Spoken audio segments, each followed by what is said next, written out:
भारत के द्वारा हाल ही में बांग्लादेश के ऊपर लिए गए एक हिस्टोरिक फैसले की वजह से जिससे बांग्लादेश की इकोनॉमी पूरी तरह से बर्बाद हो सकती है, उसके बाद अब बांग्लादेश के अंदर मिलिट्री कूप की आशंका काफ़ी ज़्यादा बढ़ गई है। दरअसल जैसे कि हम सब जानते हैं कि हाल ही में मोदी सरकार ने बांग्लादेश को दी जा रही एक खास सुविधा को बंद कर दिया है, जिससे उसे अपना सामान दूसरे देशों तक पहुँचाने में मदद की थी। इस सुविधा का नाम था ट्रांसशिपमेंट फैसिलिटी। इस जून 2020 में शुरू किया गया था। इसके जरिए बांग्लादेश अपना माल भारत के जरिए भूटान, नेपाल और म्यांमार जैसे देशों तक भेज पाता था, लेकिन अब भारत ने इस सुविधा को 8 अप्रैल 2025 से बंद कर दिया है और इसका असर बांग्लादेश के एक्सपोर्ट पर पड़ेगा। अब उसका माल महंगा हो जाएगा और उससे ज़्यादा खर्च उठाना पड़ेगा। इस फैसले के पीछे एक और वजह मानी जा रही है बांग्लादेश के मशहूर शख्स मोहम्मद यूनुस के बयान और उनका चाइना दौरा। उन्होंने हाल ही में भारत के पूर्वोत्तर राज्य को समंदर से कटा हुआ बताया और कहा कि बांग्लादेश ही इस पूरे क्षेत्र का सी प्रोटेक्टर है। उन्होंने ये भी कहा कि चाइना के पास इस इलाके में अपनी पकड़ मजबूत करने का अच्छा मौका है। भारत को ये बात ठीक नहीं लगी।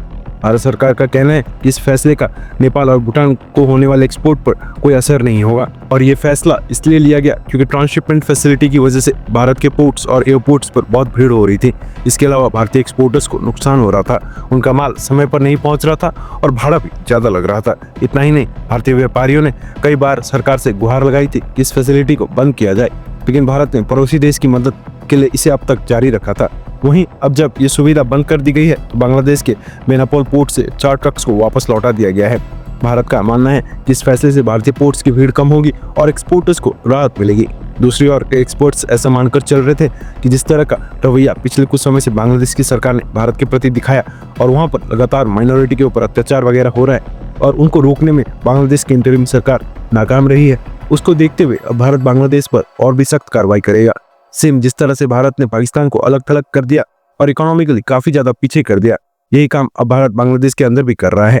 शुरुआत इस शिपमेंट या ट्रांसशिपमेंट को बंद करने से भारत ने बंद कर दी है। इससे जहां बांग्लादेश को एक बड़ा सबक मिलेगा तो वहीं दूसरी तरफ भारतीय एक्सपोर्टर्स और इंपोर्टर्स को फायदा भी होगा।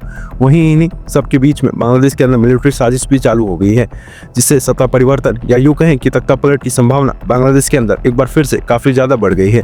बांग्लादेश में एक बार फिर तख्ता पलट यानी कि मिलिट्री कूप जैसी स्थिति बनी हुई है और यह दिखाई दे रही है और इस बार मामला और भी ज्यादा गंभीर लग रहा है। दरअसल बांग्लादेश के top army officer Walker Zaman, जिनका शेख हसीना से काफी नजदीकी रिश्ता था, उन्हें अभी अचानक रशिया भेज दिया गया है और उनके 5 बेहद करीबी ऑफिसर्स को उसी दौरान हाउस अरेस्ट कर दिया गया है।